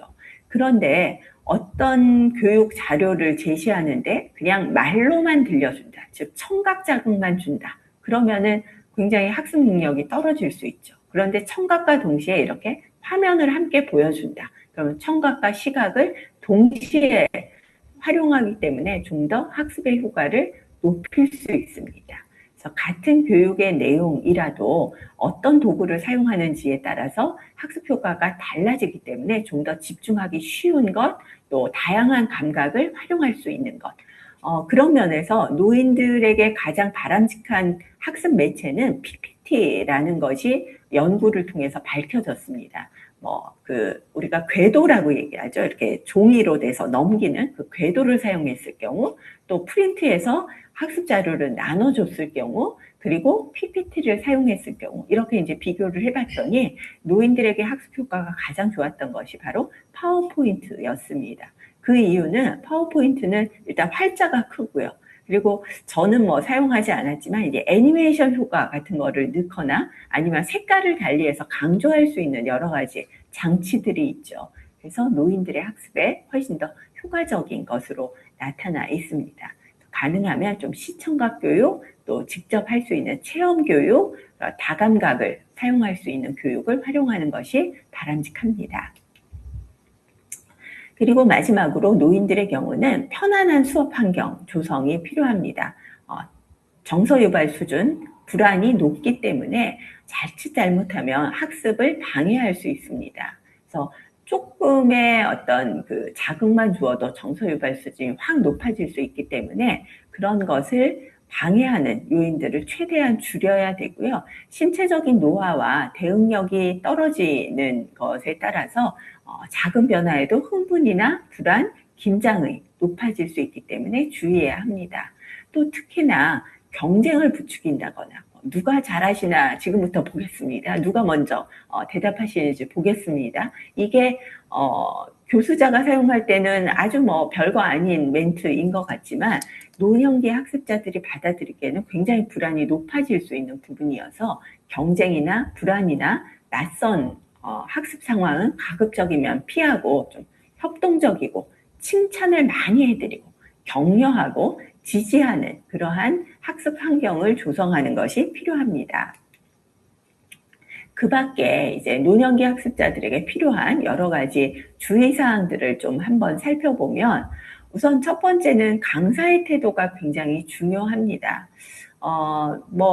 어떤 집단에 가서 교육을 하게 되실지 모르지만, 그리고 지금 들으시는 학습자께서 연령대가 어떻게 되시는지 모르겠지만, 이제 노인을 대상으로 해서 우리가 교육을 할 때는 많은 경우 학습자와 교수자의 연령이 역전되는 경우가 많습니다. 학습자들이 더 이제 고령인 경우가 많죠. 그러다 보니까 최대한 좀 예의를 갖춰서 나보다 모르는, 나보다 무지하다라고 무시할 것이 아니라 최대한 예의를 갖추고 복장도 좀 단정히 하고 바른 태도를 유지하는 것이 좋습니다. 두 번째는 강사의 시선입니다. 노인들의 경우는 노인이 되면 어린아이가 된다. 이런 이제 이야기들을 많이 하죠. 그런 경우도 있지만, 그런 영향도 있기는 하지만, 사실은 사회적으로 굉장히 많은 어떤 배제를 당하는 집단이기도 합니다. 가정에서 물론 자녀들로부터 존경받고 굉장히 대우를 받는 어르신들도 있겠지만, 가정에서도 자녀들과 갈등을 갖고 있는 경우도 있고, 또 사회에서도 우리 사회가 워낙 노인에 대해서 차별적인 그런 경향을 갖고 있기 때문에 많은 부분에서 소외감이나 박탈감을 느끼고 있는 경우가 많이 있습니다. 그렇기 때문에 이 노인들에게 이 교수자마저도 관심을 가져주지 않는다거나 아니면 시선을 주지 않는다고 하면은 굉장히 서운해 하시는 경우들이 많이 있어요. 그래서 가능하면 강사가 시선을 고르게 해서 좀 학습자들이 잘 주목할 수 있도록 유도하고, 또 제일 안 좋은 건 이제 허공을 본다거나 칠판을 보면서 계속 이야기한다거나 하는 것은 절대적으로 좀 피해야 할 부분인 것 같습니다. 세 번 능력의 저하가 시작되기 때문에 가능하면 좀 크게 또박또박, 그리고 좀 천천히, 그리고 강약을 조절해서 중요한 것은 큰 소리로, 좀 덜 중요한 것은 조금 더 작게, 이렇게 이제 목소리를 좀 조절하는 것이 좋고요. 또 저음에 특히 이 고음에 더 그 청력의 손실이 크기 때문에, 청각 쇠퇴가 고음부터 오기 때문에 가능한 목소리 톤을 좀 눌러서, 그래서 우리가 유치원에 가면 선생님들이 여러분 하고 굉장히 하이톤으로 이야기하죠. 그런데 노인복지관에 가보시면 사회복지사들은 목소리를 깝니다. 어르신하고 깔거든요. 그게 굉장히 좋은 방법입니다. 네 번째는 말투와 표현입니다. 아까 이제 노인 차별 이야기도 했는데, 노인 폄하 발언이라든가 아니면은 좀 이렇게 안 좋은 기억을 떠올릴 수 있는, 가족과의 갈등을 연상할 수 있는 이야기라든가, 또 특히나 요즘 시대는 더 그렇지만 정치적인 발언이나 종교적인 것들은 가급적이면 피하는 것이 좋고요. 외국어나 전문 용어도 좀 이해를 돕기 위해서 쉽게 풀어서 설명하는 것이 좋습니다. 그리고 이 밖에도 민감한 사안들은 조금 언급을 피하시는 것이 좋습니다. 마지막으로 강의 자료는, 인쇄 자료를 사용할 때는 반드시 이렇게 PPT와 동시에 똑같이 PPT와 동일한 인쇄 자료를 제공하는 것이 좋습니다. 안 그러면 노인 학습자들은 이 PPT의 내용을 자료에서 찾느라고 집중을 못 하시는 경향이 있거든요. 그래서 동일한 자료를 제공하는 게 좋고요. 이렇게 제공할 때는 활자의 크기를 가능하면 한글 기준으로 13포인트 이상 좀 큼직하게 해서 프린트해서 드리는 것이 좋습니다. 그리고 그 줄 간격도 너무 촘촘한 것보다는 조금 더 넉넉하게 간격을 두는 것이 좋습니다. 그래서 이런 것들을 조금 더 염두에 두고 아마 노년기 학습자들에게 다가가신다면 훨씬 더 효과적이고 효율적인 교육이 되지 않을까 생각을 합니다. 제가 강의한 내용 중에 이제 들어간 여러 참고 문헌들은 좀 뒤에 나와 있으니까 한번 참고를 해 보시기를 바라고요. 이렇게 해서 오늘 그 노년기의 특성, 또 노년기의 죽음 인식과 노년기 학습자 대상으로 한 죽음 이해 교육에 대해서 살펴보았습니다. 고생 많이 하셨습니다.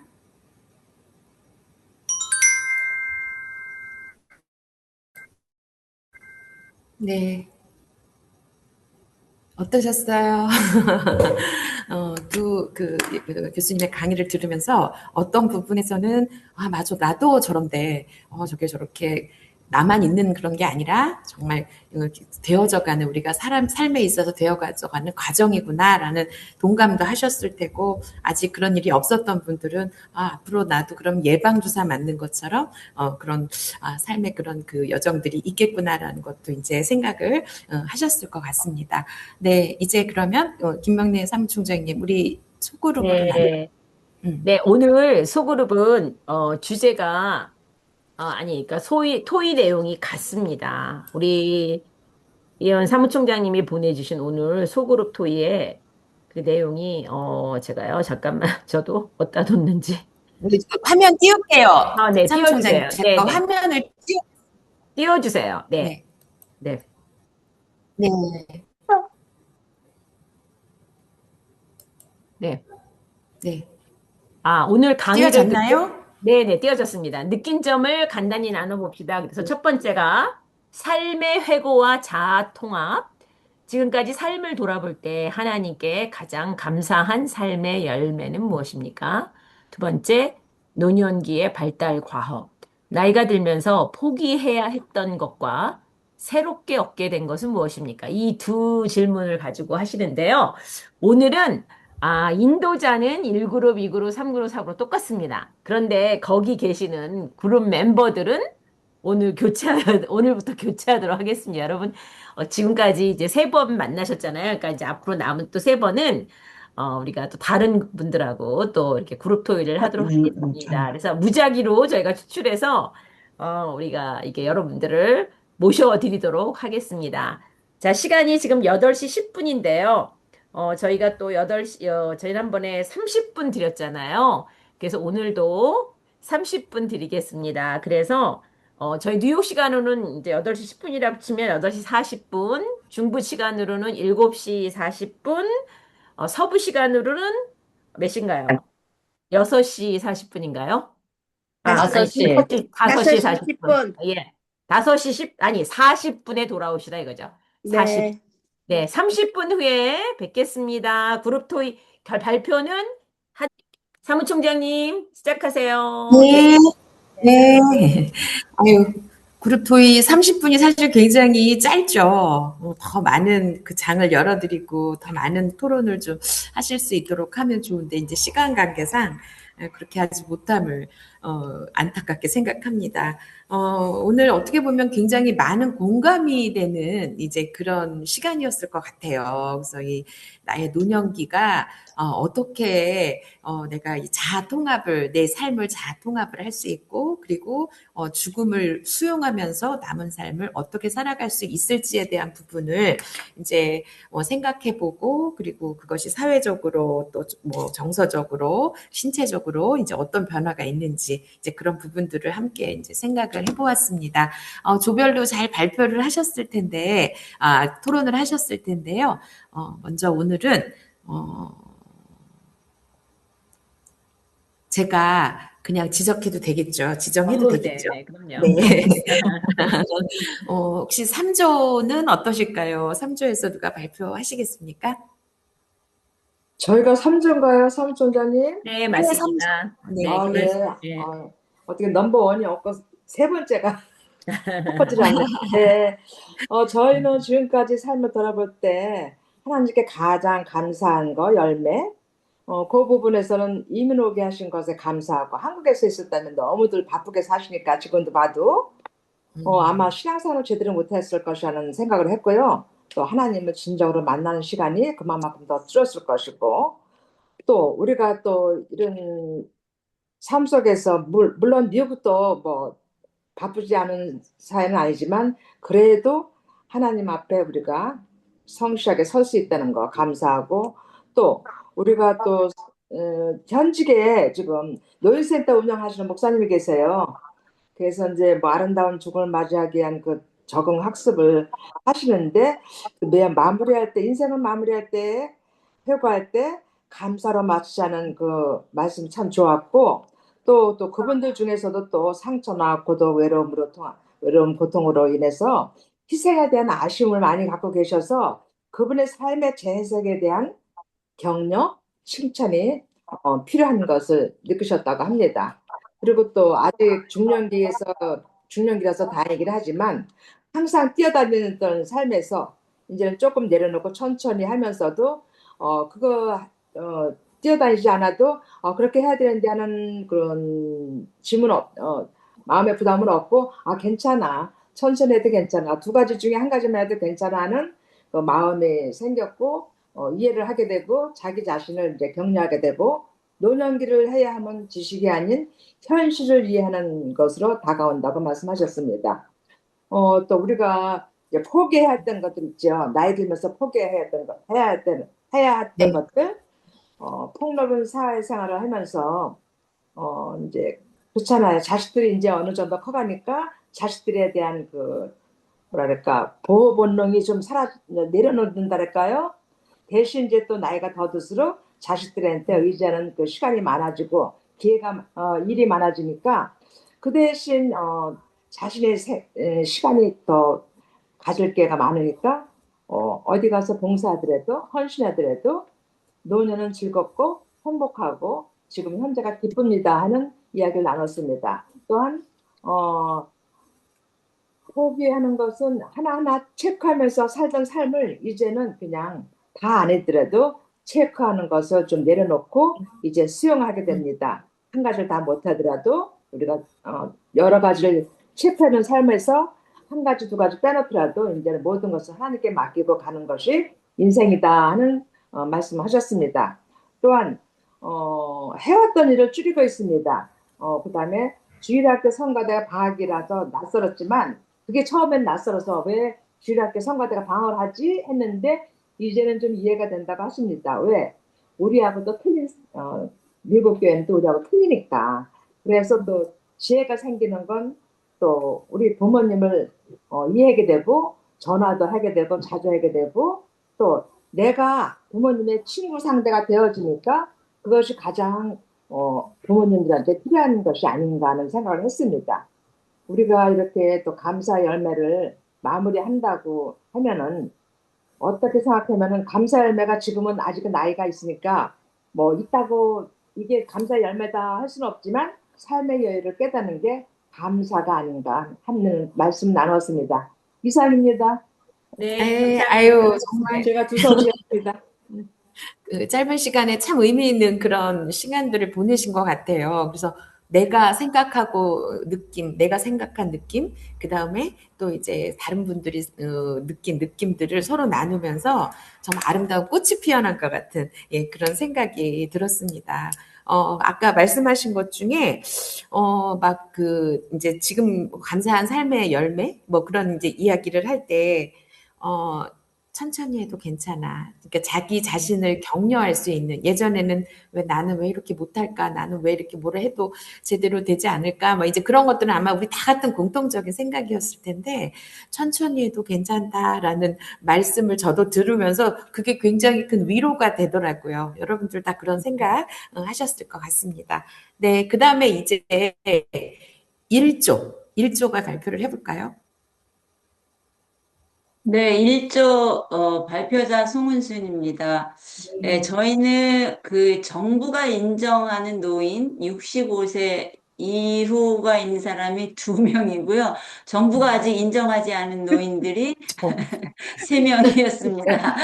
그래서 약간의 그렇지만 지금까지 삶을 되돌아볼 때 가장 소중한 삶의 열매는 무엇인가는 믿음을 가지고 살았다는 거. 뭐 미국 와서 하나님을 만난 사람도 있고 뭐 그렇지만 믿음을 가지고 살았다는 것이 가장 감사한 삶의 열매고 특히 어떤 분은 평생 여선교회만 하면서 쥐어짜도 여선교회밖에 남는 게 없는 분이 한 분 계셨는데, 그 여선교회를 하면서 많은 사람들을 만났고, 그들의 삶의 경험을 많이 보고 삶의 지혜를 얻었던 것, 그 다음에 아시아 여성들을 보면서 그 만나면서 아시아 여성 그 선교를 가고 그들을 만나면서 여러 가지 삶의 형태 속에서 보고 배운 것이 많은 것이 그분의 감사함이라고 그렇게 얘기했습니다. 그 다음에 나이 들면서 포기해야 했던 것은 어떤 분은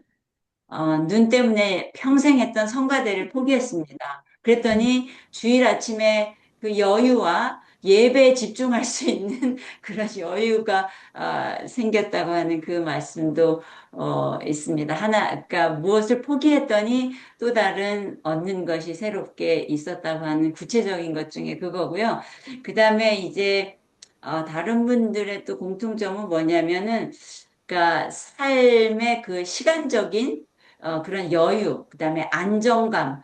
그러니까 나이가 들면서 그 얻게 된 것은 그런 것이고 이제 포기해야 되는 건 뭐냐면은 조금이라도 젊었을 때는 내가 하지 않아도 될 것을 내가 꼭 해야 되겠다고 하는 그 오지랖을 피우면서까지 막 신체적, 뭐 시간적, 막 이렇게 오지랖을 피우면서 뭐 했었는데 나이가 들면서는 그런 것들을 포기할 수 있게 됐다는 거죠. 그리고 인지 능력이 저하되는 그것에 대해서 약간 디프레스도 되고 그랬는데 이 강의를 들으면서 금방 포기한 게, 이거 내가 인지 능력이 느려도 괜찮구나. 이것을 포기했고 새롭게 얻었다고 하는 그런 말씀도 나눴습니다. 그 다음에 어떤 분은요, 지금까지 또 그 어떤 목표 지향적으로만 막 달렸대요. 그 다음에 목표 지향적으로 살면서 애들도 뒷전이고 그래서 미안한 것도 있고 또 그 목표 지향적 속에서 가지치기를 또 많이 해서 또 막 여기서 가지치고 여기서 가지치고 해갖고 너무나 그렇게 살았는데 이제는 그런 것들을 포기하고 오로지 아이들도 이제 다 컸으니까 아이들도 성인이 됐으니까 포기하고 여선교회에만 더 집중하겠다고 하는 그런 말씀을 나눴고요. 그 다음에 내 아이가 아닌 다른 청년들에게 더욱 집중하겠다고 하는 그런 것들을 새롭게 얻게 됐다고 그 얘기를 했습니다. 저는요, 집착과 고집, 뭐 이런 거, 또 뭐 잊어버렸을 때 거기에 대해서 뭐 속상해하지 않습니다. 그냥 그거 없어도 나 살 수 있으니까 잊어버렸지. 그런 것들을 포기했고요. 네, 아주 마음의 평안을 얻고 살아갑니다. 이상입니다. 네. 오지랖이라는 말에 모든 분들의 얼굴이 다 같이 이렇게 막 웃음이 활짝 피셨는데 아마 그 말의 단어의 유머 감각도 있지만 각각은 다 우리가 그런 오지랖을 다 이렇게 갖고 살아가지 않았나. 그래서 동감의 웃음이 아니었나 그런 생각이 들었고요. 저도 이제 강의를 들으면서 그런 생각을 했어요. 내가 막 지금 선생님이 얘기하신 것처럼 내가 다 해야 되고 또 막 그런 뭐 가지치기를 하면서 굉장히 막 산만한 그런 삶을 사실은 우리 모두 다 그렇게 살지 않았나. 근데 이제 그런 것들을 좀 내려놓고 그러면서 이제 마음의 평화도 얻고 또 그다음에 시간적인 여유도 얻고 이제 그렇게 되는 것 같습니다. 아주 좋은 발표 감사합니다. 이제 2조가 발표할까요? 음. 네, 이조가 누구죠? 2조. 이성원 장로님. 우리 이조예요? 네. 나 이거 할 줄 모르는데. 오케이. 가장 감사한 삶의 열매. 어떤 분은 인간과의 관계, 특별히 그 가족들하고 시간 보낸 거. 그다음에 또 한 분은 남편이 돌아가셔서 혼자가 되어서 죽음을 옆에서 보면서 그렇지만 얻은 것이 많다고 그러셔서 슬프지만 감사했고 또 귀한 손녀딸들을 하고 지금 같이 시간 보내는 그 기쁨이 자기 믿음의 열매라 그렇게 말씀하셨어요. 또 다른 분은 남편이 아주 편찮으셨다가 하나님께서 살려주시고 지금은 건강하셔서 하나님의 일을 하시고 신학 공부를 하고 계신데요. 그래서 너무 감사했고 어, 어, 남편이 바쁘고 도와주지 않지만은 그래도 하나님께서 살려주시기 때문에 감사하는 것밖에 없다. 그리고 또 한 분은 딸이 둘이 있는데 청각 장애자인데 수술을 통해서 하나님께서 다 고쳐주셔서 지금은 30살, 32살. 그래서 그걸 보면 정말 하나님 은혜 감사하다 그랬고, 또 한 분은 아까 그 그룹과 마찬가지로 여성교회, 여성교회에서 많이 도움을 받았고, 어, 중보 기도를 엄청나게 리퀘스트했는데 많이 해주신 거 다 느꼈기 때문에 그게 큰 열매가 됐어요.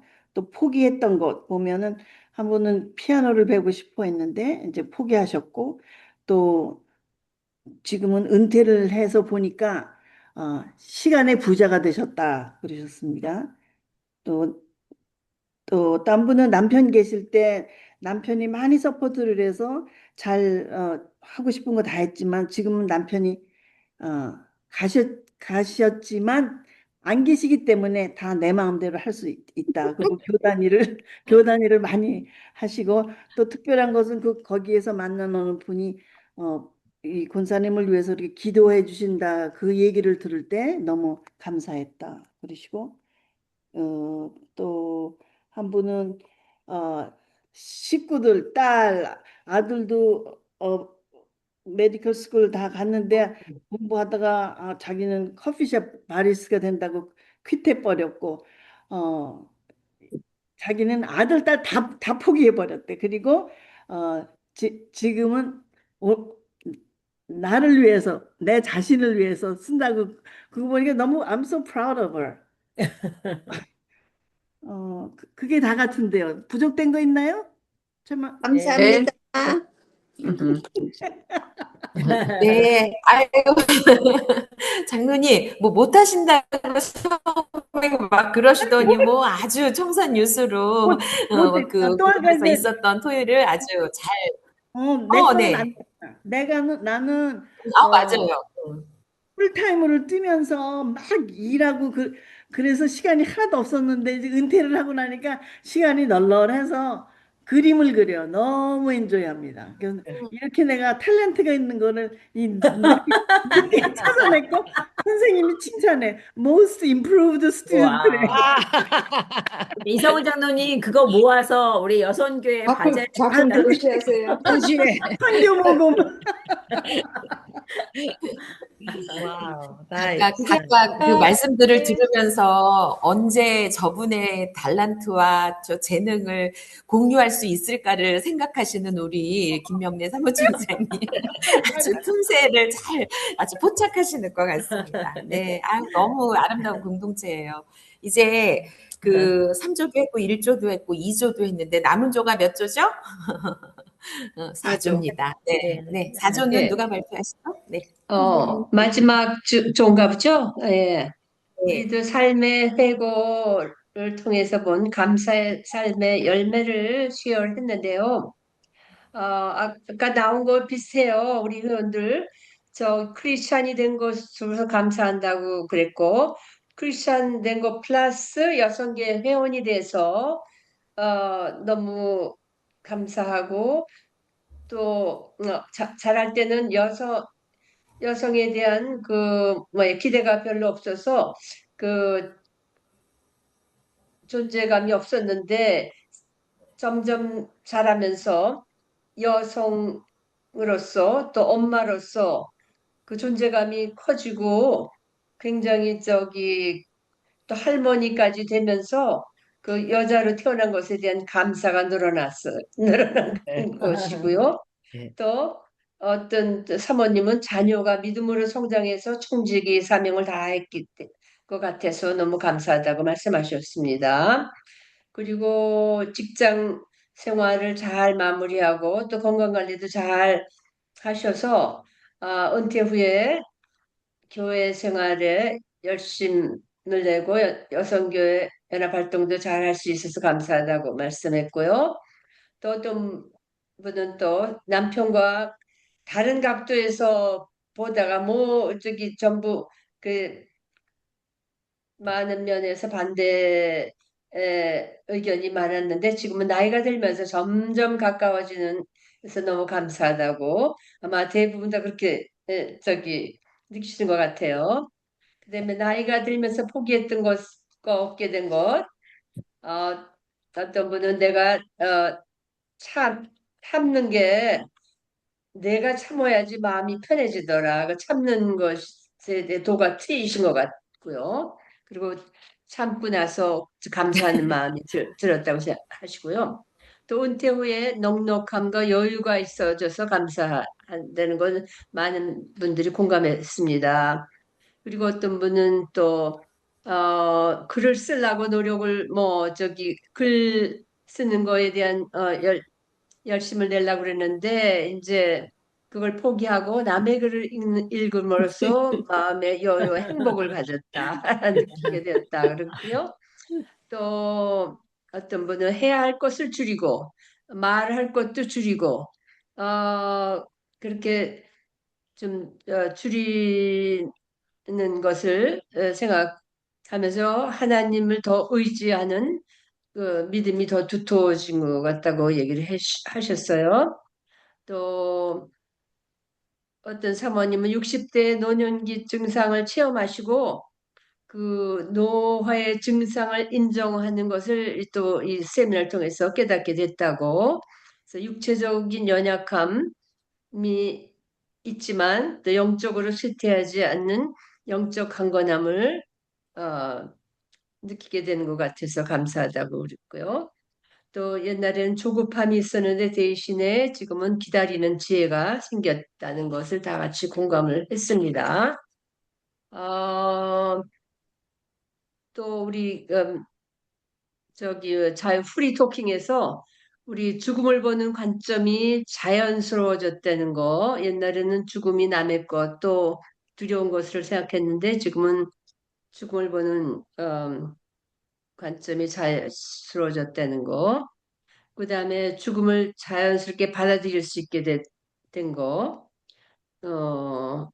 또 한 분이 그 여성계 활동을 남편이 굉장히 부러워한다는데 저도 마찬가지예요. 저 여성계 활동은 줄어들지 않고 계속 활발하게 하는 것을 남편이 굉장히 부러워합니다. 이 나이에도 그렇게 바쁘냐고 여성계 지금도 모이느냐고 그러면서 이 여성계 전국 활동 있는 것이 너무 부럽다고 그렇게 얘기를 합니다. 그리고 또 우리 다른 분은 모태신앙으로 나셨다가 세상 일을 즐기다가 50대 이후에 일찍이 깨달으셨어요. 그것보다는 하나님이 이 일을 우선하게 되는 것이 더 의미가 있다는 걸 깨닫고 그렇게 사신다고 하셨고요. 또 어떤 분은 건강이 나빠져가지고 다시 무릎도 다시 고치시고 또 암에서도 또 고침받고 하나님의 자녀로서 나머지 봉사하는 생활, 물질, 재능, 시간을 들여서 섬기고자 하는 마음이 많이 생겼다고 이렇게 말씀을 하셨습니다. 이상으로 같이 쉐어링을 했습니다. 네, 아유, 1조, 예, 주장님은 발표했습니다. 고맙습니다. 제가 이제 많은 교육들도 하고 요즘에 또 저희 웰라이프 강사 과정이 이제 진행이 돼서 어제 3번째 시간을 보냈는데, 그러니까 그런 어떤 곳에 가서, 여러 이제 강의도 하고 또 이렇게 당부의 말씀도 드릴 때, 제일 먼저 드리는 말씀이, 이거를 누구한테 적용해야 되겠다. 내가 이 교육을 받고 이 느낌과 또 이 설레임을 누구한테 전해야 되겠다라고 하기보다는 내 자신에게 적용하면 좋겠다라는 이야기를 먼저 드리거든요. 오늘 이 노년기 이 삶과 죽음의 이해도 마찬가지로 오늘 다 그렇게 본인에게 적용하시고 또 그렇게 그런 마음들을 또 서로 나누면서 귀한 그 나눔의 꽃이 피었던 것 같습니다. 한국 노래 중에 그 노사연의 노래 중에 가사가 이런 우리 늙어가는 것이 아니라 조금씩 익어가는 겁니다라는 그런 가사가 있는데 사실 잘 그거를 제가 이렇게 마음으로 막 깊이 동감이 되지 않았었어요. 그게 내 얘기가 아닌 것 같아서. 근데 요새 저도 이제 노년기가 되다 보니까 이제 점점 이 가사가 너무 정말 기가 막힌 거구나. 그래서 잘 잘 익어가시고 잘 숙성되는 여러분의 모습이 너무 부럽고요. 그리고 저는 가장 기쁜 게 여러분들을 만난 게 가장 기쁩니다. 왜냐하면 지난번에도 말씀드렸다시피 저희 딸이 이제 미국에서 살고 있는데 그 딸이 뭐 현실 그 이민교회나 이런 여러 가지 그 활동들에 대한 부분들, 그러니까 이게 저도 전에 들으면서 정말 너무 그 뭐라 그러죠? 그 갈증도 있고 또 그리고 또 열심도 있고 그런 분들이 지금 여기 23명이 이렇게 모이신 거잖아요. 그래서 그런 분들과 함께 이런 귀한 삶의 주제를 나눌 수 있어서 너무 좋았고요. 그리고 이제 두 번의 이제 강의가 남았어요. 근데 두 번의 강의가 다음 시간에 하고 그 다음 시간은 다 이제 녹화 강의가 아니라 실시간 줌 강의인 거예요. 그래서 교수님들이 직접 이제 오셔서 그러니까 여러분들에게 이제 줌으로 강의를 해주실 텐데 그렇게 하고 이제 진행을 하실 거라 다음 시간에는 그 사별과 애도 상담에 대한 부분을 조현주 교수님께서 진행하실 거고요. 그 다음에 마지막 시간에 이제 교회와 죽음 교육이라는 타이틀로 이제 그 조성동 교수님께서 교회에서 왜 그 죽음 교육이 어려운지 우리가 무엇을 어떻게 해야 되는지 그렇게 이제 그런 부분에 대한 말씀을 해주실 거고, 그리고 이제 그 고혜리 사모님이라고 인천에 있는 그 부평의 동수교회라고 거기 교회 사모님이신데 그분이 멜라이프 강사과정을 공부하시고 그리고 이제 강의를 계속 하시고 교회에서도 프로그램을 진행을 하시거든요. 그래서 그런 그 교회에서의 어떤 성공적인 프로그램 진행에 관한 부분들도 이제 사례로 이렇게 나눠 주실 거예요. 그래서 두 번째, 그러니까 네 번째, 그러니까 다섯 번째, 여섯 번째 시간은 아마 여러분 더 많이 기대하시고 실제적으로 이렇게 호흡이 같이 움직이는 그런 시간으로 이제 알고 그렇게 이제 잘 기대하면서 그 준비해 주시면 좋겠습니다. 김명래 사무총장님? 네. 나가셨나요? 아니요, 저 여기 있습니다. 네네. 저는 네. 네네. 네. 감사합니다. 그래서 저는 이제 그 소그룹 나눔하고 이런 진행은 이제 오늘로 이제 마무리가 될 것 같고요. 그리고 다음 주는 조현주 교수님이 하시고 마지막 시간은 우리 오혜련 회장님께서 이제 하시기 때문에 그런 부분이라 이제 오늘 여러분들께 이제 인사를 드려요. 괜히 몇 주 이렇게 했더니 괜히 정이 들었어요. 저도. 그래서 너무 감사하고 그리고 또 이제 저희가 또 도움 드릴 거나 뭐 협력할 부분이 있으면 우리 김명래 사무총장님께서 연락하셔서 여러분과 함께 이제 저도 저희 재단의 그 여러 가지 그 중요한 부분들을 나누면서 그렇게 함께 갔으면 좋겠다는 바람이 있습니다. 계속해서 저는 이 모임을 위해서 기도하겠습니다. 감사합니다. 여기 하트 뽕뽕이네요. 막 하트가 그냥 구름 치듯이 올라가.